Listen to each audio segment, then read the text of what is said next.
My name's Nadia. I'm a member of the Socialist Worker Party, and I actually joined the Socialist Worker Party over a year ago after going with the Newham branch to Calais, so very relevant to today's topic. Today's meeting is the case against borders, why we oppose all immigration controls, and Dave Sewell will be delivering that talk. Dave Sewell is a journalist for Socialist Worker, and how the meeting is going to work is that Dave will talk for about half an hour, and then we'll open the floor for questions and contributions. So I encourage people through the talk, to think about contributions to make, reflections on their experiences, and relating it to what Dave might say, but also, questions people might have around particularly such a bold and demanding statement as opposing all borders and border controls. But without further ado, I'll pass on to Dave. Well, more refugees are expected to die crossing the Mediterranean this year than in any previous year. That's the context for the debate about borders and immigration controls that takes place. And it's a debate really in which almost every claim that's put forward is not just a lie, it's a complete reversal of the reality. And the myths on the subject are so pernicious that we find even among other anti-racists and on the left a common sense that you almost have to say, oh, of course we need some form of borders, of course we need to manage migration in some way. I think once you accept that, you're hamstrung really. Where do you start drawing the line? And so what I'm going to try and do is to take on some of those myths in order to argue that not only can we get rid of borders altogether, but actually that's an essential element of any fight for socialist change, is to do so. The first set of myths to take on is really the way in which borders are naturalised or made to seem like they're an essential thing that's automatic, that's not open to question. And you see this really in the way that migration flows are always reported. It's as if there was a border and then suddenly this wave of people crashed into it. And this reverses the reality, really. I mean, migration is and always has been the way of the world and has been around much, much longer than borders. I mean, that's certainly clear in somewhere like Britain. None of us evolved it from the sparrows and the squirrels. We're all the descendants of wave after wave of immigrants from around the world over the centuries. That's the way of the world, and so what you actually have is migration is something that happens and borders are imposed upon it, quite violently really, to try and impose some control onto that. And in this sense, we can't understand a border as a line on a map. It's an institution, it's a bureaucratic machine capable of stopping people and in some cases of expelling them. And that always involves, by definition, immense cost and immense cruelty. Take the example of Britain's borders. It takes an army to enforce them, really. 8,000 people work for the border force.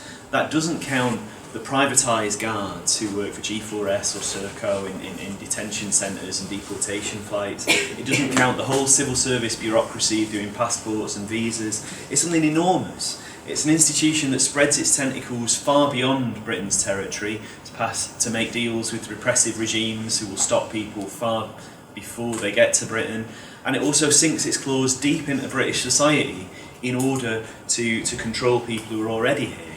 And really this kind of institution comes with consequences, and that's what we're seeing currently in the Mediterranean Sea. Over 98,000 people risked their lives to cross to get to Europe by sea just in the first half of this year.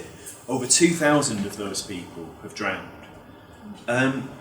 We've no idea how many people died before that crossing the Sahara, trying to get to the Mediterranean. There's no reliable figures for that.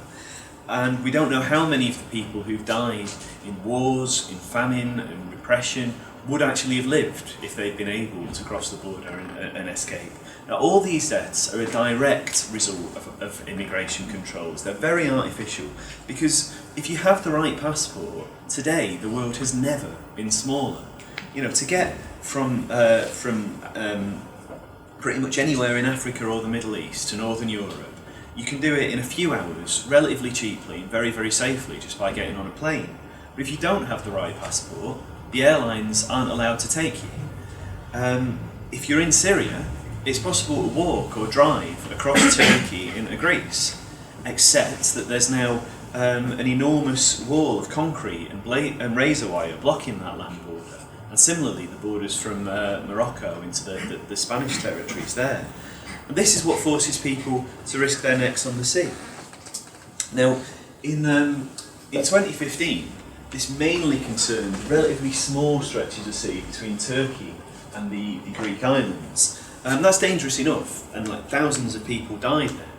But between the EU and NATO, largely closing this off, it's forced far more people to take the route to Italy from Libya, and now even in some cases from Egypt. Now, the crossing from Turkey to Lesbos, this guy's, is about 8 kilometres, whereas from Egypt to at least 2,000 kilometres. At the same time, there's been an operation off Libya to destroy the wooden fishing boats that were being used, and that's meant a real shift towards using smaller, inflatable, more fragile boats. All this cumulatively has made the journey much, much deadlier. So in 2015, one refugee in every 269 was killed making the journey. By 2016, that was 1 in 88, and on the Libyan route, 1 in 44. By this year, the Libyan route is overwhelmingly the way most people are going, and 1 in 35 people who travels in that way dies on the way. This is a massacre, and it's also a deliberate policy. That's what this is. Former Foreign Office Minister, Lady Annally. And she said as much when she defended pulling the plug for funding rescue boats. She said increasing the chances of surviving the journey would create an unintended pull factor, encouraging more migrants. The logic of that is, in order to deter people from coming, you make the trip more deadly. Now, when you consciously act in a way that's calculated to result in people dying, there's a word for that, and the word is murder. Now, politicians insist that all these measures are just trying to stop a horror that is actually caused by traffickers and smugglers. Okay, some of the people who get refugees across borders, some of them are ruthless, horrible, exploitative gangsters, but none of them had anything to do with making people refugees. What does that? Well, for example, the 3 biggest sources for refugees in the world in 2015, the last year for which data is available, were Syria, Afghanistan and Somalia. 2 of the most fastest growing ones after that were Yemen and South Sudan. These are all places that Britain or countries allied to Britain have helped turn into war zones. What sank much of the developing world into poverty? Well, it wasn't people traffickers. It was Western colonialism and the predatory policies of the IMF and institutions like that. What the clampdowns do is they put refugees even more at the mercy of traffickers, and actually of the worst of the traffickers. Now, the carnage in the Mediterranean is replicated on a smaller scale at Britain's border with France. Theresa May's new Donald Trump-style wall at Calais, the demolition of the Calais jungle, the horrific police violence there, none of it has made refugees disappear. There's up to 1,000 people there now at the various ports in northern France. What it has done is made them more desperate. And again, already this year, after the supposed destruction of the jungle ending this problem, 5 people have died. Road accidents, 1 by suicide, and 1 electrocuted on the roof of a Eurostar train. All this horror, really, is what immigration controls mean externally. What they mean internally is, as Theresa May put it when she was Home Secretary, creating a hostile environment. So millions of people in Britain have to justify their right to a life to an arcane, hostile bureaucracy. You're here to work, you need an employer who will sponsor you. To do that, they'll usually need to prove that the position is skilled. Skilled is code for highly paid. And that they've tried and they've failed to find an EU citizen to do the job. Few bosses bother doing that. You're here to join a partner, that partner has to be earning enough to qualify for a spouse visa. If you're here to study, then Britain will gladly take not only your visa fees but all your tuition fees, but then when you graduate, your life can be thrown up in the air. If you're here to flee persecution, the entire asylum system is essentially built on institutional disbelief. It has a mandate that if you say you're fleeing persecution, to prove that you're a liar. And this sometimes goes to our obscene lengths. One of the most horrific examples is the LGBT asylum seekers who are told to somehow prove that they're gay. These rules are only a reality because they're enforced, and they're enforced by violence and incarceration. Britain put 32,400 people in detention centres in 2015. Now, these are prisons in all but name, but actually some of them literally former prisons run by the prison service. But the people in there haven't committed any crime, and they don't have a sentence to serve. They're detained indefinitely, simply because of their immigration status. Now, almost half these people are asylum seekers. The next biggest category is visa overstayers. What does that mean? That means people who were previously living in Britain legally. So sometimes for years, who've built a life, who've built a family or a career, and suddenly had that torn apart. More than 40,000 people a year were, to use the euphemism, removed, which sometimes means plane loads, a whole plane chartered to deport people. Now, this system is obviously racist in practice, but it's also inevitably and irredeemably racist as soon as you set out to control immigration. Immigration controls discriminate against people based on where in the world they come from. Some people aren't allowed in. Others, once they get here, are second-class citizens. They're either told that they don't belong here, that they need to be kicked out, or at very least that they should be grateful that they're tolerated. This has been the history. The first border controls introduced in Britain in 1905 were a response to anti-Semitic scaremongering and targeted Jews from Eastern Europe. The first limits on immigrants from Commonwealth countries in 1962 explicitly only targeted non-white people. And enforcing immigration controls means racial profiling. You know, suspected illegal immigrants, the people targeted in raids and spot checks, that phrase never applies to people with names and accents and skin colours like mine. And the measures that Theresa May brought in through the Immigration Acts that put responsibility for being border guards onto public services, onto employers, onto landlords, they really worsen this. I mean, the 2014 Immigration Act makes landlords liable if they rent to someone who turns out not to have the right immigration status. A survey by the Joint Council for the Welfare of Immigrants found that 27% of landlords said that as a result of that rule, they were reluctant to take someone with a foreign-sounding name or accent. In 2013, Theresa May sent these notorious vans around telling people to go home or face arrest. Now, go home is exactly the sort of thing that you get shouted by racists on the street. And, you know, a lot of even members of the Tory party were shocked by the van being that explicit. But the truth is, as soon as you start controlling immigration, you are enshrining that message that some people need to be told to go home, deep in the policies of the state. So any successful anti-racism has to involve being able to say, no one is illegal. Now, why can't we do that? We're told that keeping people out of Britain is of paramount importance. You know, all the politicians who will sometimes love to talk about Britain as a great nation, suddenly when it comes to immigration discover, oh, actually we're a very small island, we're running out of space, and you know, we're going to sink. It's all nonsense. You know, some countries are significantly more crowded than Britain and actually quite well off. You know, the Netherlands, Belgium, Japan all have significantly more dense populations than Britain. A lot of countries are far, far emptier than Britain and actually really, really poor. You know, the majority of Africa, the majority of Latin America all have far less population density than Britain. Within Britain, the population has doubled since a century ago. And for all the problems we still face today, the truth is most people are better paid, better housed, better fed, better educated and have better healthcare than we did a century ago. The thing about all the scares about overpopulation and being, you know, full up, they're all built on what Karl Marx called a libel against humanity. And this is the idea that you see humans in terms of what they consume, like we're locusts and pests that just consume resources. The truth is human labour is what creates the wealth in society. And partly because migrant workers disproportionately are of working age, migrants tend to contribute proportionately more and consume proportionately less than people who are born here. So we're told migrants put a strain on welfare. In reality, migrants are less likely This is the number of benefit claimants who have non-British nationality. It's less than half the proportion of people who are non-British nationality.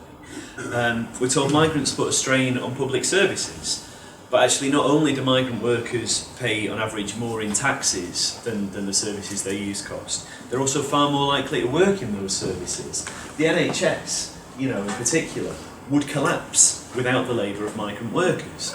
It's true asylum seekers are housed for free and cannot work and don't work, but that's not by their choice. That is because they're not allowed to work, they're not allowed a choice in where they live, and they're less than 0.5% of the population who have an absolutely minuscule impact on the total. Now, that's all fine about society as a whole. You get another type of hypocrisy from the politicians, where people who have the worst contempt for the working class suddenly, when it comes to immigration, discover the heartfelt, genuine concerns for the working class. If a migrant takes a job, that's awful because a British worker's not going to get it. If migrants are willing to work for less, that's awful because British workers' wages will be brought down. And sometimes it sounds like common sense. It really doesn't work like that. First of all, the number of jobs isn't fixed. It goes up and down. And most new migrants to Britain take jobs that didn't previously exist before. When people migrate, they generally go where they expect to find work. And what we see is actually the times when unemployment is the highest are also the times when net immigration is the lowest, and vice versa. Now, as for wages, study after study after study has looked for evidence that immigration drags down wages and keeps failing to find it. For example, this is a study by researchers at LSE comparing the change in wages for unskilled workers to levels of immigration since 2004, and each dot is accounted. And what you can see is there's really not much pattern at all. There seems to be no relationship between the two things. And when they actually do the maths, do the regression, what they find is a very, very minor positive relationship, as if immigrants are actually driving up wages. Now, most surveys find some variant of this. Sadly, the facts make little difference to the debate. For example, the construction industry is used as an example by everyone, from Nigel Farage right through to Jeremy Corbyn. This is where migrants are driving down wages. Wages in construction are rising, have been for several years. Now, some studies do identify an apparent squeeze on the very bottom layer of workers' wages. That's the people who are easiest for bosses to replace, who don't have union organisation, and in practice who are very often recent migrants themselves. But as anyone who's ever looked at a graph knows, that correlation doesn't prove causation. In other words, it doesn't prove that immigration is what's causing that effect on wages. When we look at the cause of low pay, the cause of low pay basically is bosses. Bosses always pay as little as they can get away with in any given situation. And if one set of workers is weaker or more vulnerable or more desperate, then they can sometimes get away with paying them less. Migrant workers don't always fit into that category. Migrant workers have been part of the struggles of the British working class. They've strengthened the British working class. Migrant cleaners from Latin America and Africa have led pay strikes around London that put the concept of a London living wage on the agenda.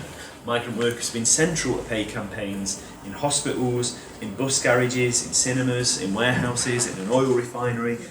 Now, migrant workers are sometimes more vulnerable and bosses exploit that, but it's precisely the controls and restrictions on them that make that the case. This is protests after Byron Burgers grassed up and got some of its workers deported in a raid last year. It's much harder to stand up for yourself over pay if you know that you could get grassed up and deported. It's much harder to stand up if you need your boss's sponsorship to get a work visa. In other words, it's lifting the restrictions that would help workers. Bosses have always used every change in the workforce to try and manipulate and push down wages, whether that's when more women entered the workforce, whether it's today paying younger workers less than the minimum wage for older workers. No one in their right mind would argue today that you need to keep women and young people out of the workplace. And, it should be the same for migrants. The central issue is to forge unity between workers to beat back the bosses. And racist scapegoating of migrants weakens that unity Karl Marx saw this in 1870. He said the scapegoating of Irish immigrants in England was the secret by which the capitalist class maintains its power. So it's true that immigration controls are a class issue. They're a weapon used to repress and to divide the working class. It's in workers' interest to break them up. Now, for many people on the left, leaving the European Union seems like a step in the wrong direction for this, and say we need either to stop Brexit or to make it a so-called soft Brexit. But the truth is, the European Union is an imperialist project. It aims at boosting the interests of European capitalism against its rivals. And its border policies reflect this. The EU has led the drive to fortify the borders of southern Europe. In return for being allowed to join the zone of free movement for Europeans, EU member states are expected to keep out Africans and Asians. Italy is currently finding out how conditional that is. The Austrian government is sending the army or armoured vehicles to the Italian border to keep refugees out. Greece got an even starker reminder last year. The EU threatened to suspend freedom of movement for all Greeks unless the Greek government clamped down on refugees. As a result, tens of thousands of people were rounded up into camps. Border guards from all over Europe were sent to Greece as part of the EU's Frontex programme. The EU bribed Turkey's government to let it deport refugees from Greece. EU guards carried the deportations out. EU coordinated gunboats patrolled the streets. And this deal the deal with Turkey wasn't an exception. You know, there's currently a drive across the EU to deport refugees to Afghanistan, for example. Now, racism and xenophobia create big problems for the EU, but the EU does help stir them up. I mean, what is European identity? Like, it's often painted like this is something really international and progressive, but it means bringing Europeans together, excluding non-Europeans. You know, this means uniting together old empires against their old colonies. It essentially follows the lines of what was once called Christendom. And you know, in southeastern Europe, this is what you see in practice. The argument for the EU is always very much about identifying with white, civilised Europe, not the supposedly barbaric and Muslim Middle East. To justify its border control policies, the EU uses all the same myths that racists and nationalists in member states use. You know, if it was true that African and Asian migrants coming to Europe was a drain on society or a danger to society, why wouldn't it also be the case for migrants within the EU to do that? As the EU really is part of the problem here. Now, some activists say, okay, the EU is bad, but clearly so-called hard Brexit is worse, and we need to defend the lesser of two evils. Now, we certainly need to defend the rights of those EU migrants in Britain and to try and keep freedom of movement. And, you know, stop Theresa May and her EU counterparts using Britain as bargaining chips. But at the same time, neither the EU nor the politicians who defend it are allies in that fight. So, for example, here we have Chuka Umunna, who's essentially the figurehead of turning back Brexit. He's proposed immigration controls that are actually tougher than the ones the Tories have. He wants to bring in regional visas with regional passport controls. Now, he headed up a letter from 38 Labour MPs last month calling for Britain to stay in the single market. And it lists a number of the ways in which actually the single market rules do still allow you to discriminate against and shut out EU migrants. But tying anti-racism to these sorts of arguments to the EU fatally undermines it. It tells people who want to defend migrants that they need to rely on institutions that actually hold migrants in contempt. And it tells the people who are angry at those institutions and who voted to leave that the anti-racist left isn't interested. Now, the internationalist case for free movement can't be made through a defence of Fortress Europe. The good news is it can be made. And this is the good news. Borders had a beginning. They will have an end. You know, they came out of a specific point in the development of human society, and they're becoming a hindrance to moving on. For the majority of human history, our ancestors were nomadic. They didn't know any borders at all. Once you had the development of class societies and cities, okay, the question of controlling territory comes up. But actually, if you look at the classical empires, they would see this far more in terms of reaching out from an imperial centre, from the cities, not about sort of drawing an external frontier and cordoning off a zone from them. In feudalism, you know, duchies and kingdoms could wildly shift their territories based on shifting alliances, to the people who lived in it, didn't really impact their lives at all, and it would not have occurred to people to think of themselves as, oh, I'm English, I'm French, I'm Scottish. The nation state came with the system we know of capitalism. It's very, very recent in the history of humanity. And in many parts of the world, the borders only came very late within capitalism, drawn up by European colonialism. So this is the border between Syria and Iraq. It comes from a British diplomat telling his French counterpart, I'd like to draw a line from the E in Acre to the last K in Kirkuk. National borders have always been not just tied up with capitalism, but instruments of capitalist rule. Capital moves freely across borders, no visa, it's workers who are restricted. That's always been the case. The 1905 Act targeted lower class passengers coming in steerage sections of ships. Today, refugees are trapped in these horrible conditions. Right next to them, containers of freight whiz through in Piraeus or Calais or wherever. Governments try to attract the rich while shutting out the poor. And within capitalism, the enforcement of these borders is very, very recent indeed. So before 1905, there was no controls on arrival in Britain. And most of what we have actually came a lot later than that. There were no detention centres till the 1990s. In many southern European countries, there were no immigration controls to speak of until European integration began, again in the 80s and 90s. And this system of immigration controls is building up and entrenching just as we enter an era when mass migration is essential. Firstly, most major economies from Britain to China have an ageing population, which again politicians do quite like to talk about, but only when it comes to saying, so we're going to have to cut all your pensions and devastate social care. There's actually a very simple solution, which is to let an influx of younger workers in, and the age issue goes away. Second, the number of uprooted, displaced people in the world with somewhere to go is rising fast. It's already more than the entire population of Britain. And that's before you get to climate change. Many scientists now believe we're in a new geological era, the Anthropocene. That means the conditions that have sustained us throughout the history of civilization are over. And you can see big cities flooding, deserts spreading, various areas becoming very susceptible to hurricanes and typhoons, agricultural areas receding. Now, of course, we need to fight for people that have food, to have flood relief, and we need to fight against the causes of climate change. But let's be honest, if the Anthropocene is real, hundreds of millions of people are going to have to either move or die, and they're not going to just die quietly. So this is a border system that does not fit the world that we're entering at all. In order to maintain itself, it's going to have to fight even more viciously. And I think that's me starting to run out of time, and perhaps come back to some of the other issues later. But I think it reinforces that more than ever, what we as socialists can see is that not only is a world without borders necessary, it's actually the only thing that fits. And although it was written many years before the systems we see now taking shape, I think the last words of the Communist Manifesto should still be the last word. Workers of all countries unite, you have a world to win and nothing to lose but your chains.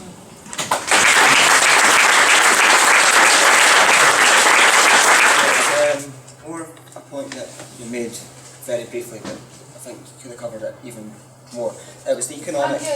Sorry. Right, it was more about the economic benefits of it. So most refugees are younger. They're under the age of 40, the vast majority, right?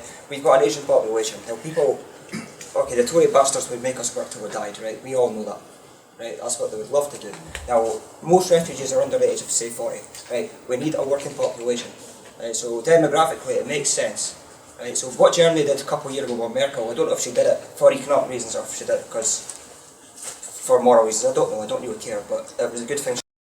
Right? But Germany's economy is going to boom, or it's going to get much better because of what she did by taking in a lot of refugees. And it's a simple fact that people under the age of 40, you need a workforce, and we also need a socialist state and industrialisation and bigger houses, and get them to do it. As I say, it's what we should do. It makes economic sense. And I think, as socialists, we need to say the moral reasons for bringing in refugees is absolutely paramount, but also when people challenge to say we can't afford it, we need to tell them that, right? And then people might start buying it as well.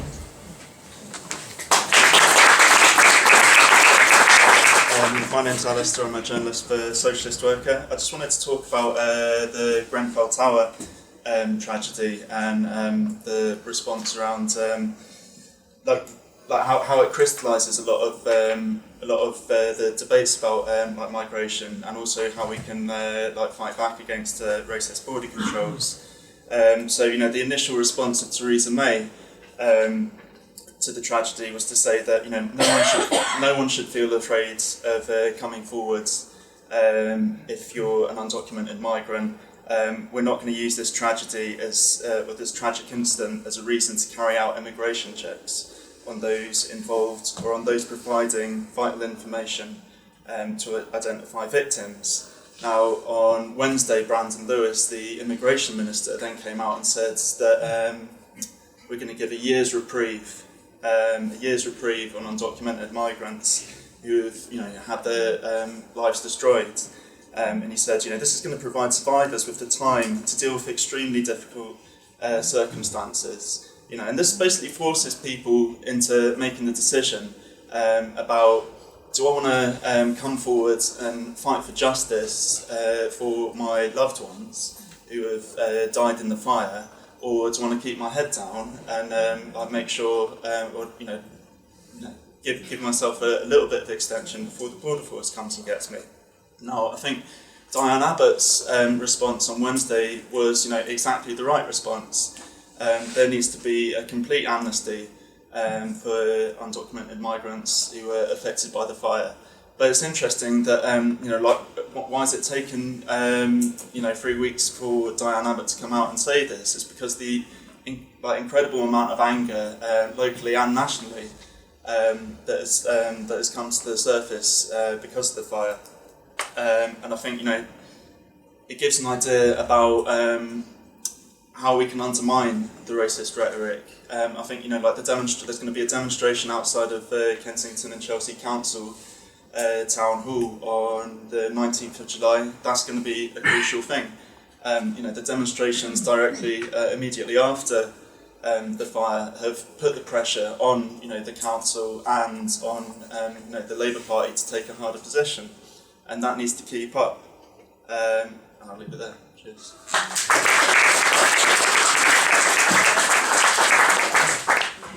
Hi, my name is David from IST Austria, and as you know, in Austria we face a very, very racist election campaign. We have elections, general elections in October, and the Social Democrats are shaking hands with the fascist party. The leader of the fascist party, for example, called himself in his youth, he had a nickname Heinrich Himmler, and so the Social Democrats are shaking hands with them, and also the Green Party split apart, and now they're in competition who is stronger against radical Islam and these things. So that's what we face, and I think it's very, very important to see that a lot of people resist against the state and resist against borders and fight against racism. And what the liberals and media say, and also the politicians, and they are always repeating it, to say that people don't want refugees, and we have to fight against refugees, otherwise they will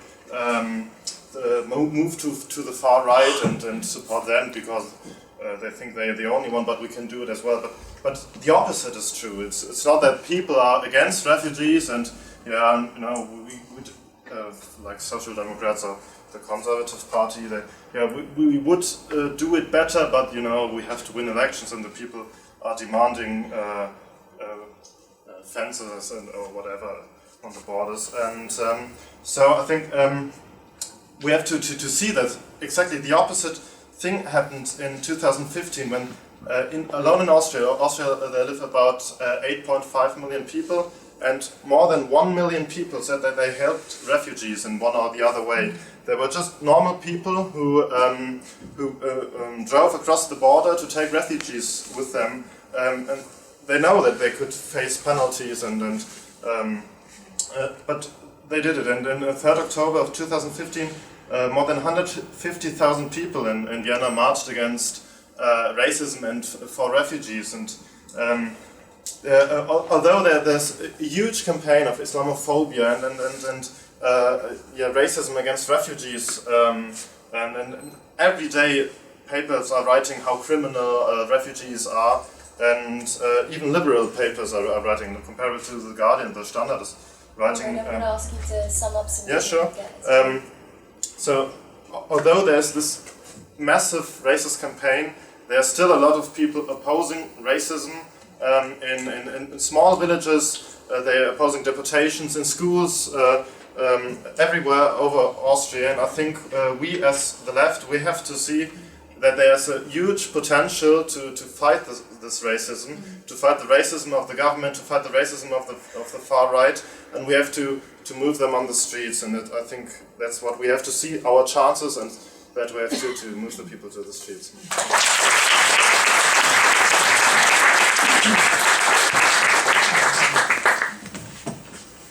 Well, I'm an immigrant, as you can see. I came here in 1968. And what was happening in 1968? The Labour government, yes, the Labour government was bringing in an emergency legislation to prevent me coming here. I originally come from Kenya. I was entitled to come here, but no, the Labour government, and this is the Labour government, this is why I never joined the Labour government. I joined IS, International Socialists, and later SDP. I'm not a member of SDP, but I'm very much aligned to SDP. What I'm saying here is, this was the government. I mean, I really can't see, I mean, am I that different from people here? I mean, there's my partner, she comes from Cumbria.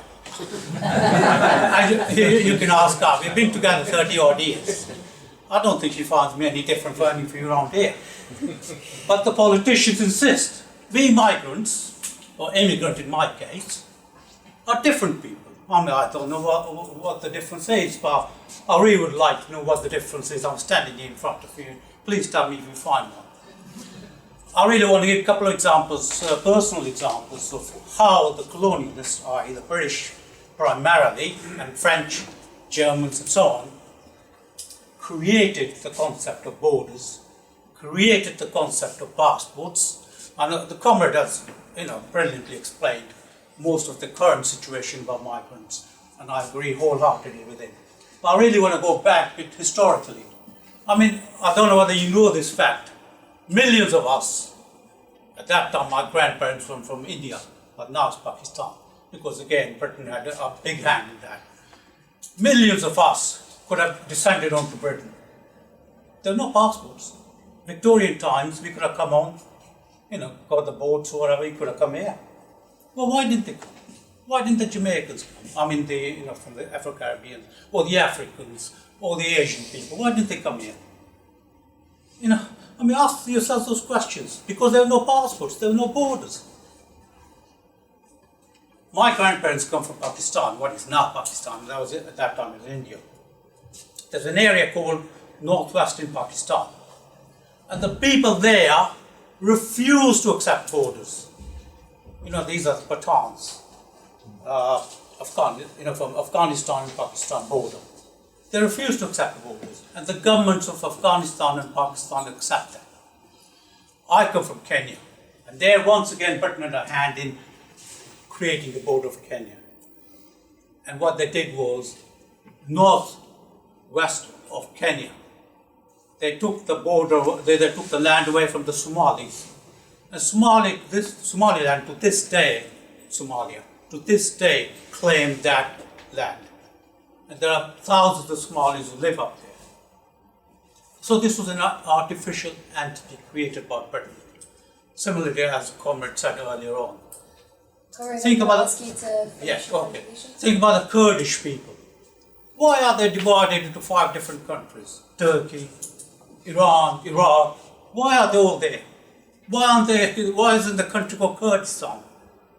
Once again, it was the British and the French who created, the issue of the Kurdish people. So really, migration isn't new. It's a non-new concept. It's been going on for thousands of years. Millions of Irish people, millions of people from here, migrated to Australia, migrated to Canada, migrated to America. So why did they go there? I mean, why not stay in your own country? Why did they go there? Why did they take the land from the other people? Thank you for your contribution, Comrade. Okay, so these are questions very relevant. Thank you.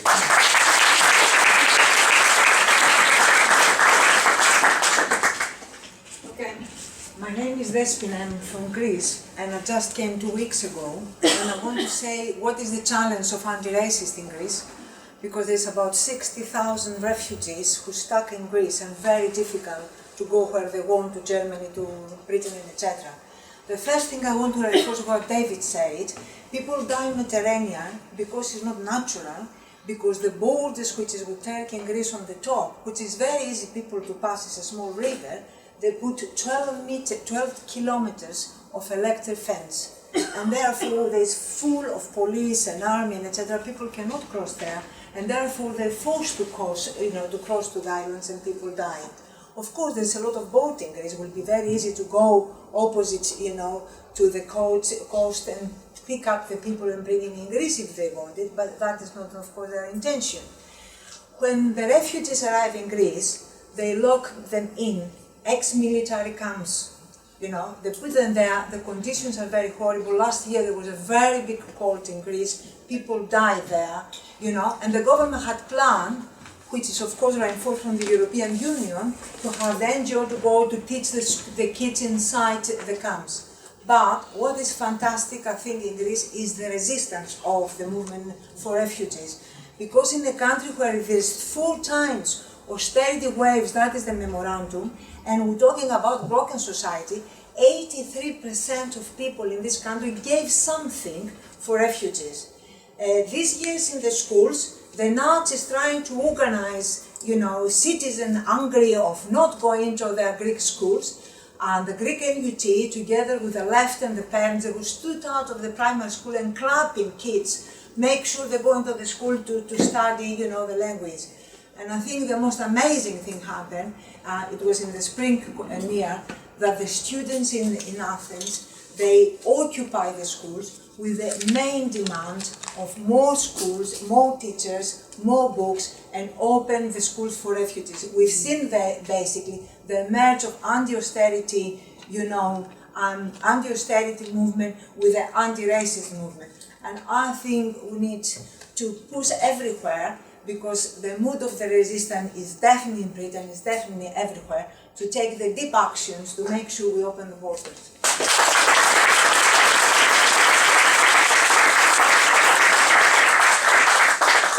Comrade at the back. As well, I'd like to remind everyone, questions are also very welcome, so if you do have a question, feel free to raise your hand and we'll be called on. Yes, my name is Lena, I come from Denmark. I do have a question, because I think that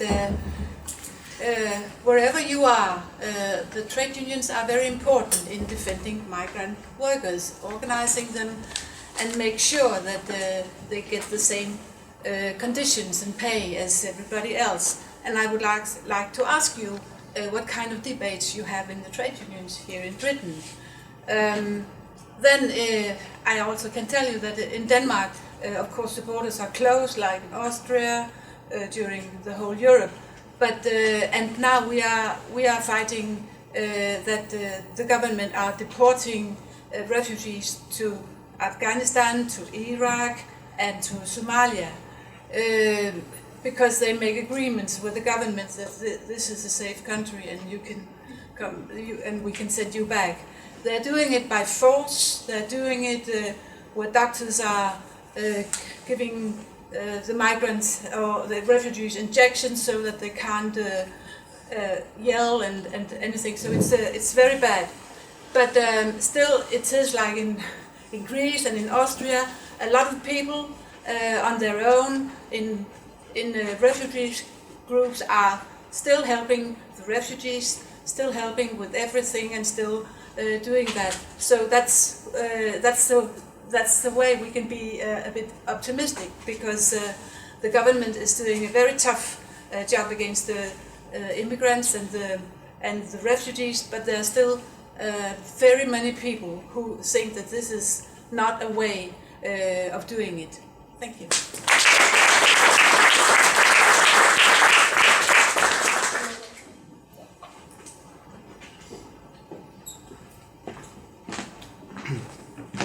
Thanks. My name is Joe. I come from Ireland, and the point I want to make is that when we think of border controls and the border, we think of the external borders of a country, but the borders actually exist within countries as well. And just to give the example from Ireland in how asylum seekers are treated there, they're held in a situation called direct provision. And there are 34 of these sites scattered throughout the country. While they're not as bad as the detention centres here, they're still people kept in suspended animation, if you like. These facilities are former hotels, guest houses, convents, a former Mosney holiday camp, etc. Some of them are in towns and cities, others are in isolated rural areas. And the asylum seekers kept here until their claims are processed. And during that time, yet they're entitled to basic health care and up to second level education. They're denied access to third level education, not allowed to work, and have very tight restrictions on their movements. They're paid a sum of, up to a month ago, it was €19.10, and that was the same sum that existed since the year 2000. Last month it was increased to €21.50, which is the equivalent of maybe 17 or 18 pounds sterling. And their actual time in Ireland only begins if and when they get residency. Their residency only, their time in Ireland begins then, even though some people would have been held up to 10 years in these facilities, where they suffer obviously various levels of depression, and we've yet, to realise the effect that this is having on children that are born in these facilities and have lived their formative years here. The second point, one of the slides you showed there of a deportation, and the Irish immigration officials cooperate fully with both Frontex and the UK Border Agency in carrying out mass deportations. And on those flights, there's one immigration official to every 2 adults, and even when they use the toilet facilities on the plane, they have to leave the doors open. The last speaker mentioned, people being sedated and that, and as they're saying, there's a medical doctor on each of those flights, not to look after the health of people, but to sedate anybody that resists or whatever. So, unfortunately, I think there are people who would see themselves as being anti-racist, but yet do not seem to have an issue with deportation and with immigration controls. And I think it's important that this meeting was put on here, that we are clearly of the view that immigration controls, deportations, etc. are racist and have to be called racist. Thank you.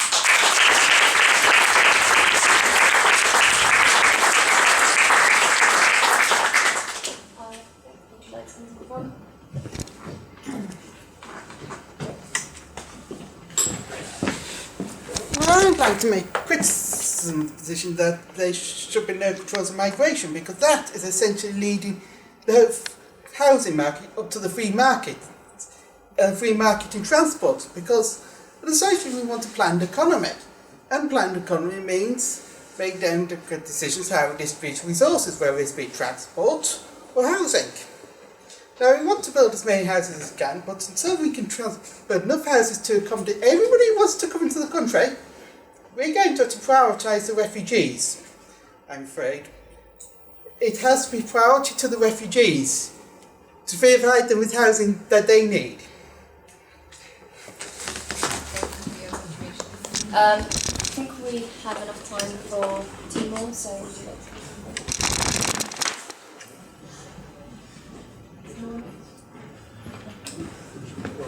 I wanted to answer the question from the comrade from Denmark about trade unions and the approach we take. Because in this meeting, there's been an argument, absolutely rightly, the humanitarian argument against borders. There's the economic argument against borders, but above all, and Marx said it too, there's the class argument against borders. How can you argue for a pay rise if you think the problem is the immigrant? How can you ask the boss for the pay rise when how can you ask, and the comrade who spoke last about housing, how can you ask for better housing if you think the problem is somebody on a dinghy in the Mediterranean is causing... You can't fight for it. How can you fight against the cuts in the welfare services, in the health service and all the rest of it, if you think the problem is tourists who come here and use the health... You know, it's fundamental that trade unions, and they do, take up the argument about racism, because if you don't, you can't be a trade union. You can't function because you can't actually fight the boss. You can't fight for decent welfare and all those sorts of things. So, I mean, I'm a member of the Educational Institute of Scotland, and we are very, very hard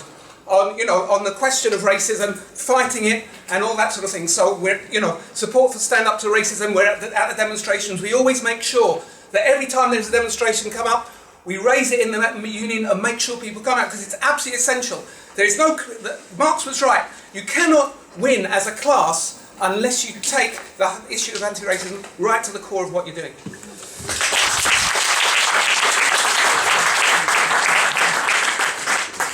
So we'll take our last question or contribution from Ricky.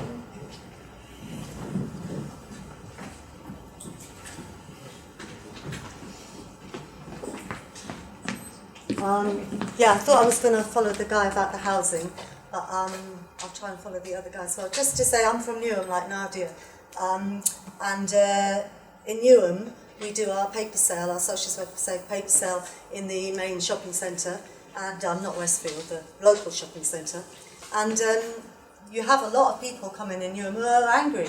You know, it's a very, very poor borough. It's the most overcrowded borough. We have loads and loads of kids in B&Bs.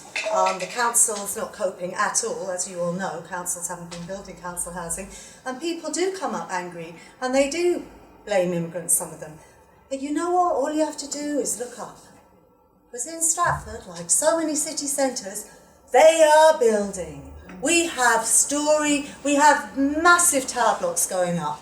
And actually not the Grenfell type at all. These are luxury blocks going up everywhere. So you have to say to people, as the guy said before, is it really the guy who's trying to cross the Mediterranean because he's starving in Liberia, he's crossed all the way, he's risking his life. Can he give you a house? Is he going to provide you housing? Are refugees going to provide you housing? No, these people can. These people, it's a class issue. These people who are building these blocks, the housing is there. I want to say one last thing about Grenfell. It's magnificent what Diane Abbott said about amnesty for illegals. I would love us to take that up. I know we're not in, you know, I love Dave's sort of vision, really, of the past and the future, that we are humanity.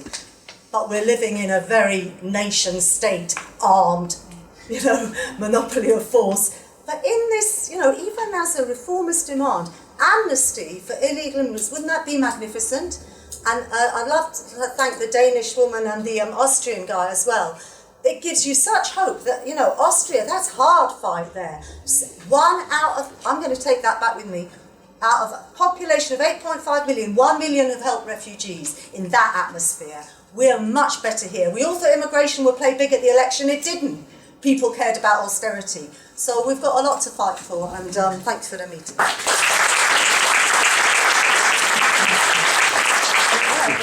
Dave, back to sum up.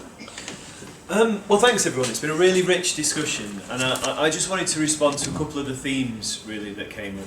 Just to start with the person who made the criticism. I mean, look, there isn't a dichotomy between everything that's the market on one hand and everything that's planned on the other. There is a great deal of planning that goes on in a capitalist society, and you know that's not always necessarily a good thing. It's certainly not. You know, the questions we have to ask is who is doing what to whom, who is doing the planning on whose behalf. And the truth is, you know, we want a democratically planned economy. We want the people to decide for themselves, and the working class decide for themselves. That's not what border controls are capable of, because they are about imposing something on people. They're about taking people's choices and freedoms away. And that's inherently not the kind of planning that we would want. That's actually exactly the kind of planning that the state has always imposed on capitalist economies, that goes, it's the iron fist that goes hand in hand with the invisible hand. Sorry, I garbled that metaphor. But you know, that's actually a very, very capitalistic way of doing things. And I also think the question of who you prioritise, I mean, this was also something that came up a lot during the refugee crisis, when it first hit the headlines, there was such an outpouring of sympathy for the people we saw drowning. Part of the counter-attack to that from the right was saying, okay, well, let's find the people who are most needy and pick them over the rest. But again, who does the selecting and how? You know, the only way you can start to do that is to have some mechanism that can actually capture everyone and examine everyone and send most of them back. You know, in order to have this filtration system, you're talking about creating some powerful, violent, bureaucratic machine capable of interning and controlling people. You know, you have to start from a point of view, I think, of class and of oppression and of freedom, actually. And I think that the concept of planning doesn't really fit on its own without that concept. On the question of the trade unions, I think we have a very contradictory situation. On the one hand, thanks to the work of anti-racists and actually of migrant workers and their struggles over the decades, broadly there is an anti-racist consensus in the trade unions. And actually we've been able to get all the biggest trade unions in Britain into supporting stand-up to racism demonstrations and things like that. It's been very, very important. At the same time, and particularly in the debate within the Labour Party, quite a lot of trade unions sort of seen the idea that opposition to immigration is possible. It's not possible to convince workers that immigration is a good thing and therefore you have to make concessions. One of the things I didn't get onto was the absolutely shameful example of when the Unite Union, former leader Derek Simpson, actually posed for the right-wing Daily Star newspaper with the slogan "British jobs for British workers." Now fortunately, yeah, there he is. That's the leader of Britain's biggest union at the time. Absolutely shameful. But his successor is certainly not as craven, but a lot of the major unions say that the Labour Party cannot have a pro-migration, open borders policy. And actually the Labour Party's current sort of compromise position on immigration is largely something that came out of the TUC, the Unite Union, where, which I think is a way of trying to say, let's show that we can be anti-racist and anti-immigration at the same time. And I think it's a complete fudge, to be honest. I mean, one of the centrepieces of it is the idea of a migrant impact fund, where you take places where there's been a lot of immigration and therefore you give them an extra bit of money to cope with the impact of migration. Well, hang on, what are the impacts of migration? Because actually, if you're talking about all the things people feel, and that Miriam was talking about, people are furious about the pressures on housing, the pressures on services and whatnot. Well, are those pressures coming from immigration or aren't they? And if they're not, why on earth are you creating a migrant impact fund? Because that says they are coming from immigration, and therefore the fund will never actually address the real things that are causing these pressures. So it's just going to send a message that there's still too much immigration. And I think, we have to take up an argument in the unions that says, it's great to come on anti-racism demos, but you have to be consistent. We're organisations of the working class, and the working class is international, and we can't try and play bits of it off against each other. That way lies doom. I also wanted to pick up something that was only touched on briefly in the discussion, but I think is a big thing, which is the popular support for immigration controls. This idea that, I think Stephen Kinnock, right-wing Labour MP, put it, that the impacts of immigration isn't measured, it's experienced. So you might have all your fancy graphs to say immigration isn't driving people's wages down. People feel like it is, and so ordinary people, and particularly working class people, they're just sick of immigration and you have to do something about it. And I think, that's pervasive, and a lot of people put the argument, of course you and I are for open borders, but we can't quite say that to people. And I think, look, a lot of people are really suffering from austerity and capitalism and not sure who to blame for that. And it's absolutely true that any form of divisive myths, whether that's blaming migrants or blaming whoever, can get a purchase there. But that's not the same as saying that there is an anti-migrant consensus or that those feelings are coming from below or as a backlash to immigration. One very interesting poll last year was carried out, just find the numbers, but it was asking people what they thought of immigration, and unsurprisingly quite a large number of people, 42%, thought immigration had been bad for Britain as a whole. The truth is, but what do you know about Britain as a whole? I don't experience Britain as a whole, no one does. It's really something you only approach through the TV and the media. And so that's somewhere where people's own experience plays the smallest role, and what they're being told from above plays the biggest role. When they were asked, what do you think of the effects immigration's had on your local area, something they experience a lot more directly, then the proportion shot down. Only 24% of people said they thought immigration had been bad. And then when it came to your personal experience, an overwhelming 78% of people said it had been good for them or not had any effect on them. And actually, for all the debates about the leave vote, to leave the EU, supposedly all about racism, 62% of people who voted to leave the EU said immigration had, for them personally, either been good or neutral. And I think, the truth is, people's lives in Britain are generally, and particularly in the working class, are diverse, are in diverse workforces, diverse neighbourhoods, diverse communities. You have to work quite hard, I think, to find somewhere where people from different origins, different nationalities don't mix. And that has an effect. That is a lived experience that informs how people view the world and see the world. The thing is, that comes into conflict with the powerlessness people feel confronted with the politics of austerity, of capitalism, the despair and isolation that let scapegoating take root. These things are always in conflict. What tips the balance? What tips the balance in particular is struggle and class struggle. When people are fighting for their class interests, it starts to become clearer what those class interests are and who they're with. So just to go back to the example of the British Jobs for British Workers, this slogan was put out by Gordon Brown, and it was taken up by some construction workers who were worried about their jobs and who struck with that issue. And it was a terrifying, terrifying moment, in truth, unless you were the BNP, in which it was glorious. But in order to win their fight against the bosses who were after sacking them all, the question of solidarity did raise its head in a very concrete way. There were Polish workers who they had to convince not to cross the picket line. That's not something you can do with a racist slogan. Now, that's not to say that the slogan went away automatically. It was actually it took socialists and anti-racists to go to the picket line and put an argument, and it was quite intense at times. But the logic of the struggle meant that the anti-racism fit and the racism didn't. Anyone in Britain now, any so-called British worker who is worried about their pay being undercut, well, fair enough, the bosses are out to undercut your pay, that's not a secret. But you have a very, very clear, direct class interest to support the migrant workers who have been on strike at St Bart's Hospital this week.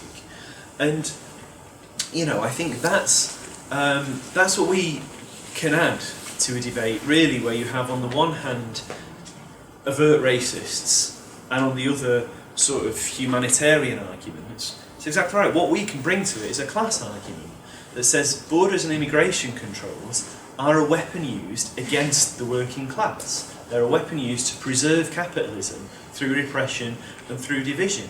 And therefore, the unspeakable truth, really, that only we can come out with and say, is that that only open borders can defend the working class. Only their abolition can defend the working class. And I think that's something that, without a revolutionary socialist party, is a truth that's simply not going to be said. And that's why, really, I hope people do, as well as building stand up to racism protests, as well as organising in the trade unions, people do join the Socialist Workers' Party and do put the unique argument that I think is the only way to solve and to cut through the toxic debate about immigration.